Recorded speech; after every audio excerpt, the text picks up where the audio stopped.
बिस्मिल्लाहिर्रहमानिर्रहीम। अच्छा जी, हमारा आज का टॉपिक जो है सेल्फ इंडक्शन है या self induced EMF and self inductance. Second year physics में चैप्टर नंबर 14 इलेक्ट्रोमैग्नेटिक इंडक्शन हम कर रहे थे। उसमें आज का ये जो टॉपिक है बहुत इंटरेस्टिंग भी है और इम्पोर्टेंट भी है। इसको मैं आपको डिफरेंट तरीक़ों से समझाऊंगा। ये डायग्राम ऑलरेडी मैंने बनाया हुआ है और डिफिनीशंस भी लिखवाए हैं ताकि आप लोगों का टाइम वेस्ट ना हो। और जो मौजूद स्टूडेंट्स हैं उनको तो ऑलरेडी पता है, जो फिर वीडियो लेक्चर देखना चाहते हैं तो उसमें आपको टाइम थोड़ा सा कम लगेगा। फिर लिहाजा ये डायग्राम भी है, इससे भी एक्सप्लेन कर देता हूँ। दूसरे डायग्राम से, दूसरे तरीके से, दूसरे मेथड से भी एक्सप्लेन कर दूँगा। जो आपको फिर पसंद आए, जो आसान हो, उसी को आप कैरी आउट करें। अच्छा, डिफिनीशन को देखें। The EMF induced in a coil. ये कॉइल है, कह रहे हैं कि अगर इसमें एक ईएमएफ इंड्यूस्ड हो जाए due to the change in its own magnetic flux, अगर इसका अपना मैग्नेटिक फ्लक्स में चेंज आ जाए तो, या इसके करंट में चेंज आ जाए तो इसको फिर सेल्फ इंड्यूस्ड करेंगे। कैसे, ये भी आप लोगों को मैं बता दूंगा, डायग्रामेटिकली समझा दूंगा। या दूसरा स्टेटमेंट है, if the induced EMF is produced, आप लोगों को समझ आ रही है ना? If the induced EMF is produced in a coil due to the change in current or magnetic flux in the same coil is called self inductance। यानी अगर इसी ही कॉइल में करंट में चेंज आ जाए, इसी ही कॉइल में मैग्नेटिक फ्लक्स में चेंज आ जाए और उसकी वजह से इंड्यूस्ड ईएमएफ या इंड्यूस्ड करंट पैदा हो जाए इसी कॉइल में, तो इसको हम कहते हैं सेल्फ इंडक्टेंस। यानी ये कॉइल अपने आप ही में इंडक्टेंस करवा रहा है, इंडक्शन करवा रहा है, ईएमएफ इंड्यूस्ड करवा रहा है। कैसे, आप लोग गौर से देखो। ये कॉइल है, इस कॉइल को मैंने यहाँ पे बैटरी के साथ इधर अटैच किया, वोल्टेज के साथ अटैच किया हुआ है, और ये पॉजिटिव टर्मिनल, नेगेटिव टर्मिनल। तो यहाँ से हमारे पास करंट आई इस तरह मूव करना शुरू कर देगा और इसमें ये करंट इस तरह जाएगा और तमाम जो हमारे पास ये इसके टर्न्स हैं, इन टर्न्स में ये करंट जो है ये इसी तरह एंटी क्लॉकवाइज उस तरफ से आएंगे और इस तरफ वापस निकलेंगे, इस तरफ वापस निकलेंगे। तो एक तो ये बात है कि यहाँ से ये करंट इस तरह एंटी क्लॉकवाइज जाके वापस आएगा, और दूसरी बात ये है कि ये करंट जब जाएगा, ये वो ओरिजिनल करंट है जो बैटरी से हमने प्रोवाइड किया। तो इससे पहले वाले चैप्टर में, प्रीवियस चैप्टर में हमने पढ़ा था कि जब करंट पास होता है किसी भी कंडक्टर में तो उसके इर्द गिर्द मैग्नेटिक फील्ड पैदा होता है। इसी तरह जब ये कंडक्टर है तो इस कंडक्टर में अगर हम, बस आप गौर से देखें, फिर थोड़ा सा लेंथी हो जाएगा लेकिन हम गौर करें आप समझ जाएंगे। तो इस कंडक्टर में जब करंट ऊपर की तरफ जा रहा है तो हम कहते हैं कि राइट हैंड फ्लेमिंग रूल से हम करंट का डायरेक्शन थंब से रिप्रेजेंट करेंगे और मैग्नेटिक फील्ड, जो इंड्यूस्ड मैग्नेटिक फील्ड है, उसका डायरेक्शन जो है वो थर्ड फिंगर से रिप्रेजेंट करेंगे। हो गई बात? अच्छा, अब आते हैं ये कॉइल के पीछे। ये जो सोलेनॉइड है या कॉइल है, इसमें हमने पढ़ा था कि इसके लिए हम फिर ये रूल्स चेंज करेंगे। ये रूल्स जो है ये चेंज हो जाएंगे। कौन से रूल्स? ये जो लेफ्ट हैंड फ्लेमिंग रूल है, राइट हैंड फ्लेमिंग रूल्स, ये रूल यहाँ पे ये थंब जो है करंट और ये जो है ये इंड्यूस्ड मैग्नेटिक फील्ड को रिप्रेजेंट कर रहा है। यानी इस तरह देखें, ये करंट जा रहा है, ये इंड्यूस्ड मैग्नेटिक फील्ड है, ये induced magnetic field anti clockwise. अब सोलेनॉइड के लिए या जो कॉइल है इसके लिए हमारे पास ये रूल चेंज हो जाएगा। इसमें लेट सपोज अगर करंट इसमें इस तरफ से जा रहा है बोर्ड की तरफ, तो अगर हम इसको इस तरह पकड़ेंगे तो थर्ड फिंगर जो है वो हमारे पास करंट का डायरेक्शन शो करेगा। इस तरह ये करंट का डायरेक्शन शो करेगा हमारे पास, और जो हमारे पास थंब होगा वो थंब जो है ये असल में करंट इस तरह जा रहा है, इसमें ये करंट का डायरेक्शन इधर से शो हो रहा है, और जो चले मैं ये करंट इधर बना देता हूँ ताकि आप लोगों को कन्फ्यूजन ना हो। और मैग्नेटिक फील्ड जो है, जो इंड्यूस्ड मैग्नेटिक फील्ड है, उसका डायरेक्शन बाय थंब हम जो है वो शो करेंगे by the help of thumb. अब थंब का डायरेक्शन जो है ये हमेशा हमें नॉर्थ पोल शो करेगा, अपना मैग्नेटिक फील्ड का नॉर्थ पोल शो करेगा। तो इसका मतलब ये हुआ कि मैग्नेटिक जो इंड्यूस्ड मैग्नेटिक फील्ड है इस करंट की वजह से इस सोलेनॉइड में, वो यहाँ से नॉर्थ, यहाँ नॉर्थ पोल बन रहा है उसका और यहाँ साउथ पोल, और वो इस तरह मूव करेंगे, इस तरह आएंगे। सही है।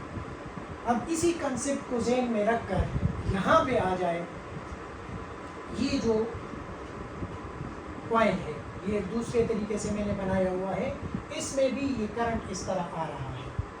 सबसे पहले करंट की बात कर रहे हैं, फिर यहाँ पे इसके साथ मैंने रियोस्टेट भी अटैच किया हुआ है, उस रियोस्टेट को फिर एक्सप्लेन कर देते हैं। तो डायग्राम को गौर से देखें, इन चीज़ों को ज़हन में रखकर जैसे ये वोल्टेज ऑन हो जाएगा, करंट पास हो जाएगा और एंटी क्लॉकवाइज डायरेक्शन में ये करंट जाएगा, तो इसकी वजह से मैग्नेटिक फील्ड इंड्यूस्ड हो जाएगा। मैग्नेटिक फील्ड इंड्यूस्ड हो जाएगा, याद रखें। और उस इंड्यूस्ड मैग्नेटिक फील्ड का डायरेक्शन इस तरफ होगा, क्योंकि करंट एंटी क्लॉकवाइज है तो नॉर्थ इस तरफ होगा। तो उस मैग्नेटिक फील्ड का जो यहाँ इस करंट की वजह से बन रहा है उसका नॉर्थ इस तरफ होगा। मतलब ये हुआ कि इसमें मैग्नेटिक फील्ड लाइंस इस तरफ, इस तरह देखें आप लोग। अब आप गौर करें, जैसे जैसे ये मैग्नेटिक फील्ड लाइंस यहाँ से निकल रहे हैं तो उधर इंटर भी हो रहे हैं, यानी ये हमारे पास जो नॉर्थ है इससे निकलेंगे और साउथ की तरफ एंटर होंगे। ये आप गौर करें, बहुत डिटेल से मैंने आप लोगों को बनाया। ये नॉर्थ पोल है उस इंड्यूस्ड मैग्नेटिक फील्ड का, और ये साउथ पोल है उस इंड्यूस्ड मैग्नेटिक फील्ड का जो इस करंट की वजह से बन गया। अब आप लोग गौर करें, ये तो इधर तक हमारे पास इंड्यूस्ड करंट की वजह से, जो ओरिजिनल करंट है उसकी वजह से इंड्यूस्ड मैग्नेटिक फील्ड पैदा हो गया। मैं इधर इसको रिप्रेजेंट कर रहा हूँ, इस ये भी इंड्यूस्ड हो गया इस करंट की वजह से। अब आ जाए, अब इस रियोस्टेट को देखें। इस रियोस्टेट की वजह से अगर आप गौर करें, इसकी वजह से हम रेजिस्टेंस को कम ज़्यादा कर सकते हैं, इसकी वजह से हम वोल्टेज को कम ज़्यादा कर सकते हैं और इसकी वजह से हम करंट को कम या ज़्यादा कर सकते हैं। तो इस रियोस्टेट की वजह से अगर हम इस करंट को ज़्यादा या कम कर दें तो ये करंट का मैग्नीट्यूड जो है वो कम या ज़्यादा होने की वजह से करंट में चेंज आएगा। और करंट में चेंज आने का मतलब ये है कि ये जो मैग्नेटिक फील्ड बन रहा है, ये मैग्नेटिक फ्लक्स जो बन रहे हैं, इसमें चेंज आएगा। और इसमें जब चेंज आएगा, आप लोगों को पता है कि ये चेंज जो है ये, अच्छा उससे पहले एक बात बस सिर्फ एक पॉइंट क्लियर कर ले। ये मैग्नेटिक फील्ड इंड्यूस्ड हो गया, लेकिन ये मैग्नेटिक फील्ड लाइन जो है ये फिर इन कॉइल के, जो कॉइल है इनके टर्न से भी पास हो रहे हैं, और जिधर जिधर से ये पास हो रहे हैं उधर उधर ये हमारे पास मैग्नेटिक फ्लक्स बना रहा है, मैग्नेटिक फ्लक्स। तो ये मैग्नेटिक फ्लक्स जब बन रहा है ये कांस्टेंट है। अब दूसरी बात, रियोस्टेट की वजह से हमने करंट को चेंज कर दिया, उसकी वजह से मैग्नेटिक फील्ड लाइंस चेंज हो रहे हैं। तो उसकी वजह से जब मैग्नेटिक फील्ड लाइंस चेंज हो रहे हैं, कभी ज़्यादा कभी कम, इन कॉइल्स के टर्न से पास हो रहे हैं, तो उधर अब ये मैं इधर लिख देता हूँ कि ये फ्लक्स में चेंज आएगा। और फ्लक्स में चेंज आने की वजह से with respect to time according to Faraday फिर ईएमएफ इंड्यूस्ड होगा या करंट इंड्यूस्ड होगा। तो ये वो दूसरा करंट है जो इस करंट की वजह से बन रहा है। दोबारा सुनिए, मैंने ये कॉइल जो है ये सोलेनॉइड इस बैटरी के साथ कनेक्ट कर दिया, करंट पास हो रहा है, करंट की वजह से मैग्नेटिक फील्ड बन रहा है। फिर रियोस्टेट की वजह से करंट चेंज कर दिया, करंट चेंज होने की वजह से मैग्नेटिक फील्ड लाइंस जो है वो चेंज हो रहे हैं, और जैसे जैसे ये सोलेनॉइड के टर्न से पास हो रहे हैं मैग्नेटिक फ्लक्स बन रहा है, और करंट की चेंज होने की वजह से मैग्नेटिक फ्लक्स भी चेंज हो रहा है, और अकॉर्डिंग टू फैराडे फिर यहाँ पे ईएमएफ इंड्यूस्ड हो रहा है। ये तमाम प्रोसेस इसी एक सोलेनॉइड या इसी एक कॉइल में हो रहा है। इस वजह से ये जो यहाँ पे जो करंट इंड्यूस्ड हो गया या जो ईएमएफ इंड्यूस्ड हो गया, इसको सेल्फ इंड्यूस्ड ईएमएफ कहते हैं, सेल्फ इंड्यूस्ड ईएमएफ कहते हैं, और ये उसका डेफिनेशन है। अच्छा, ये तो मैंने आप लोगों को समझा दिया। अब थोड़ा सा डेफिनेशन में हटा देता हूँ और इसका जो मैथमेटिकल डिस्क्रिप्शन है वो आप लोगों के सामने मैं रख देता हूँ ताकि आप लोगों को समझ आ जाए। मैथमेटिकली हम इसमें जो डायग्राम से मैंने आपको प्रूव करवाया कि इसमें ये इंड्यूस्ड ईएमएफ किस तरह पैदा हो रहा है, और अकॉर्डिंग टू फैराडे फिर उसको हम किस तरह स्टार्ट करेंगे। और याद रखें इस चैप्टर में फैराडे ही की जो इक्वेशन है उसको हम आगे ले जाएंगे और उसी से हम बाकी इक्वेशंस और बाकी डेरिवेशंस करेंगे। तो आप लोग देखें ईएमएफ इंड्यूस्ड जो है वो तो ऑलरेडी हमें पता है कि वो हमारे पास n del pi divided by del t यानी magnetic flux with respect to time. और यहाँ पे अगर मैं माइनस निशान लगाऊँ तो उसको अगर मैं ना भी लगाऊँ तो आपको पता है कि ये नेगेटिव साइन जो है वो लेंस लॉ को शो कर रहा है, तो उसकी ज़रूरत नहीं है। इसी वजह से मैं इसको सिंपल लिख दूंगा, induced EMF is equals to n del flux b divided by t। इसका मैं अगर ये टाइम ऑपरेटर इससे बाहर लिख दूँ तो ये हमारे पास del by del T N magnetic flux ये आ जाएगा। Let's suppose this is equation number 1। इस इक्वेशन में अब आप गौर करें कि हमारे पास ये जो n है ये नंबर ऑफ टर्न्स है, ये नंबर ऑफ टर्न्स है। देखिए 1 2 3 4 इस तरह कितने भी हो सकते हैं, ये नंबर ऑफ टर्न्स है इसके। और मैग्नेटिक फ्लक्स तो आप लोगों ने देख लिया कि उधर मैग्नेटिक फ्लक्स बन रहा है। अच्छा जी, दूसरा हमारे पास जो ईएमएफ है वो directly proportional to the change in time with respect to time. यानी आप लोग देखें इस रियोस्टेट की वजह से आप जितना ज़्यादा ये करंट चेंज करेंगे विद रिस्पेक्ट टू टाइम, इतना ही ज़्यादा फ्लक्स में चेंज आएगा और उतना ही ज़्यादा फ्लक्स की वजह से इंड्यूस्ड ईएमएफ जनरेट होगा।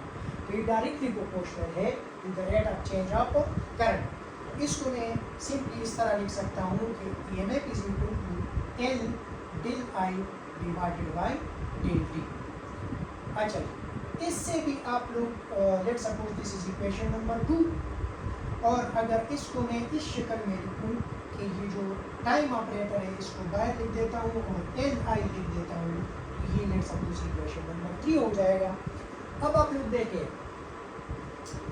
हम इस इक्वेशन नंबर 2 से ये जो सेल्फ इंडक्टेंस है L, इसका हम यूनिट भी कैलकुलेट कर सकते हैं। बहरहाल चले पहले हम इस सेल्फ इंडक्टेंस को मालूम करते हैं कि ये क्या चीज़ है। तो कंपेयरिंग इक्वेशन 1 एंड 3, अगर इक्वेशन 1 एंड 3 को मैं कंपेयर कर दूंगा तो ये भी इंड्यूस्ड ईएमएफ है इसके बराबर है, ये भी इंड्यूस्ड ईएमएफ है इसके बराबर है। INT लिख देता हूँ यहाँ, अगर नहीं भी लिखा तो आप लोगों को ये बात पता ही ऑब्वियस है। तो इक्वेशन 1 और इक्वेशन 3 को अगर मैं कंपेयर कर दूंगा तो वो भी ईएमएफ है, ये भी ईएमएफ है, तो उसकी वैल्यू और इसकी वैल्यू सेम है। तो मैं लिख दूंगा डेल, चलिए ठीक है, del divided by del T. आप सबको नज़र तो आ रहा है ना, चलिए ठीक है। L I is equals to, ये L I is equals to ये जो दूसरा इंड्यूस्ड ईएमएफ है उसकी वैल्यू जो है वो है del by del T into N flux B. ठीक है, ये आप गौर करें, ये टर्म और ये टर्म सेम है, कैंसिल हो जाएगा, तो सिंपल रह जाएगा L I is equal to N flux B. और अगर इससे एल में कैलकुलेट करूँ कि L is equals to N flux B divided by magnetic flux divided by current. इसका मतलब है सेल्फ इंडक्टेंस, सेल्फ या कोएफिशिएंट ऑफ सेल्फ इंडक्शन, या ये खुद जो है सेल्फ इंडक्टेंस,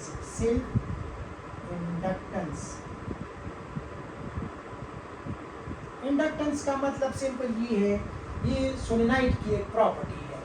यानी जिस तरह हमारे पास कैपेसिटर के लिए कैपेसिटेंस है और रेजिस्टर के लिए रेजिस्टेंस है, तो कॉइल के लिए इंडक्टेंस है, और कॉइल का इंडक्टेंस इन चीज़ों के ऊपर डिपेंड कर रहा है, नंबर ऑफ टर्न्स और मैग्नेटिक फ्लक्स और करंट के ऊपर। या इसके ज़रिए से हम यहाँ पे इजीली मैग्नेटिक फ्लक्स भी फाइंड कर सकते हैं और करंट भी फाइंड कर सकते हैं इस इंडक्टेंस के ज़रिए से। अच्छा, अब आते हैं इसके जो इक्वेशन नंबर 2 है, यहाँ से इसका मैं जो यूनिट है वो बहुत इजीली कैलकुलेट कर सकता हूँ। आप लोग देखिए, unit of L self inductance, तो ऐसा यूनिट जो है वो इसका है हेनरी, और 1 हेनरी जो है वो आप लोग किस तरह इससे कैलकुलेट कर सकते हैं, आप लोग ज़रा देखें। यानी इक्वेशन फ्रॉम इक्वेशन 2, आप इक्वेशन 2 को देखें, उसमें अगर मैं L is equals to EMF divided by del I by del T कर दूँ, आप लोग और करें, ये EMF की वैल्यू जो है वो वोल्ट है, करंट की जो यूनिट है वो है एम्पेयर, और टाइम का यूनिट है सेकंड। तो कुल मिला के बात ये हो गई कि 1 हेनरी जो है वो हमारे पास 1 वोल्ट पर 1 एम्पेयर पर सेकंड के बराबर है, 1 एम्पेयर पर सेकंड के बराबर है, ये हेनरी इसका यूनिट है। तो आप लोगों को समझ आ गई सबको। अच्छा, एक और तरीके से भी आप लोग इसको एक्सप्लेन कर सकते हैं। अगर आपको ये डायग्राम पसंद नहीं है या आपको इसकी समझ नहीं आ रही है, तो आप जल्दी देखें, बाद में इससे पहले जितनी भी चीज़ें हैं वो तो ऑलरेडी आप लोगों को क्लियर है, बस एक और डायग्राम से इसको हम एक्सप्लेन कर देते हैं और फिर हम अपने अगले टॉपिक को कैरी ऑन कर दें, ठीक है। अब और करें कि सेल्फ इंडक्टेंस का क्या मतलब है। अगर आप लोगों के पास ये एक कॉइल है, चलिए इससे बना लेता हूँ, ये एक कॉइल है, और ये कॉइल जो है बहुत इजीली आप लोग बना सकते हैं। ये कॉइल आप लोग सिंपली एक बैटरी के साथ कनेक्ट कर लें, और ये बैटरी के साथ इधर एक यूस्टेट बनाएं, और उसका एक जो एंड है उसको इसके साथ इस तरह कनेक्ट कर लें। ये एक दूसरा एंड है जिसकी वजह से ये इसके साथ ये रेजिस्टेंस के साथ कनेक्ट है, और ये मूवेबल एंड है, इसको आप मूव कर सकते हैं।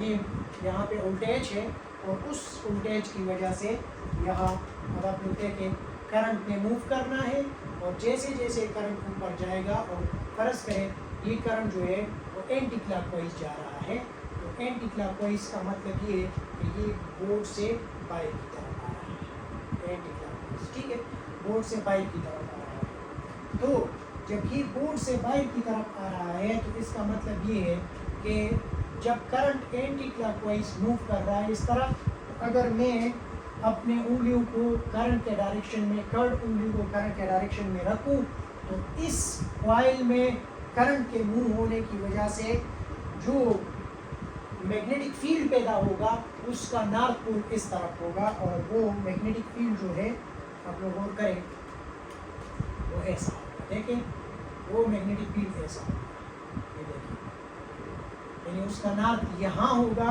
और उसका साउथ ये होगा, और ये इस तरह फिर वापस आप लोग इसको इस तरह मोड़ सकते हैं कि ये नॉर्थ से जाएंगे साउथ पे आएंगे, और नॉर्थ से निकलेंगे और साउथ पे एंटर होंगे, ठीक है।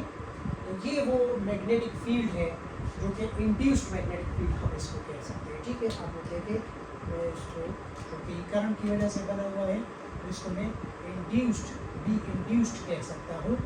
अब आप गौर करें, जैसे जैसे ये जो पॉइंट्स, ये जो लाइन्स है, जैसे जैसे ये लाइन्स पास हो रहे हैं, तो हर जगह पे जब ये पास होंगे तो आप लोग गौर करें यहाँ पे ये फ्लक्स बनाएगा, क्योंकि हमें पता है कि the magnetic field lines passing through a coil या through a conductor, it will be called flux, ठीक है। क्योंकि फ्लक्स का मतलब भी यही है, magnetic flux is equal to B dot A, यानी किसी भी एरिया से अगर मैग्नेटिक फील्ड लाइन्स पास हो जाए तो उसको फिर हम फ्लक्स कहते हैं। तो यहाँ पे फ्लक्स भी बन रहा है। यहाँ पे एक स्टेज हो गया, दूसरा स्टेज ये है कि अगर रियोस्टेट की वजह से, ये जो रियोस्टेट है इसकी वजह से अगर मैं इसको, इसके करंट को चेंज करूं, तो करंट जब चेंज होगा तो change in current with respect to time जो है वो हमारे पास मैग्नेटिक फ्लक्स में चेंज लाएगा, मैग्नेटिक फ्लक्स में चेंज लाएगा विद रिस्पेक्ट टू टाइम, और उसकी वजह से इंड्यूस्ड ईएमएफ पैदा होगा, इंड्यूस्ड ईएमएफ पैदा होगा, एक दूसरा करंट पैदा होगा या एक दूसरा ईएमएफ पैदा होगा, ठीक है। और ये एन नंबर ऑफ टर्न्स है तो आप लोग एन भी लिखते हैं इसके साथ। तो ये वो फुल इसका एक्सप्लेनेशन है। और दूसरा डायग्राम, इसमें सिंपल ये बात आप लोग कर सकते हैं कि चेंज इन करंट की वजह से विद रिस्पेक्ट टू टाइम हमारे पास चेंज इन मैग्नेटिक फ्लक्स आएगा, और चेंज इन मैग्नेटिक फ्लक्स अगर नंबर ऑफ टर्न्स भी इसके साथ आप लोग लगा लें तो ये फिर हमारे पास क्या बन जाएगा, फेरेडे लॉ। और फेरेडे लॉ के मुताबिक इसकी वजह से, चेंज इन मैग्नेटिक फ्लक्स की वजह से विद रिस्पेक्ट टू टाइम हमारे पास ईएमएफ इंड्यूस्ड होगा या करंट इंड्यूस्ड होगा, और इसको फिर हम कैलकुलेट करते हैं इस तरीके से। और इसमें अगर हम इंडक्टेंस फाइंड करना चाहते हैं तो फिर वो उसका तरीका आप लोगों ने ऑलरेडी सीखा हुआ है। जस्ट ये डायग्राम मैंने चेंज किया हुआ है। अब आप लोगों की मर्जी है, जो सा डायग्राम आप लोगों को पसंद है उसी को यूज़ करें और उसी को कैरी ऑन करें। ठीक है, समझ आ गई? चलो, थैंक यू वेरी मच।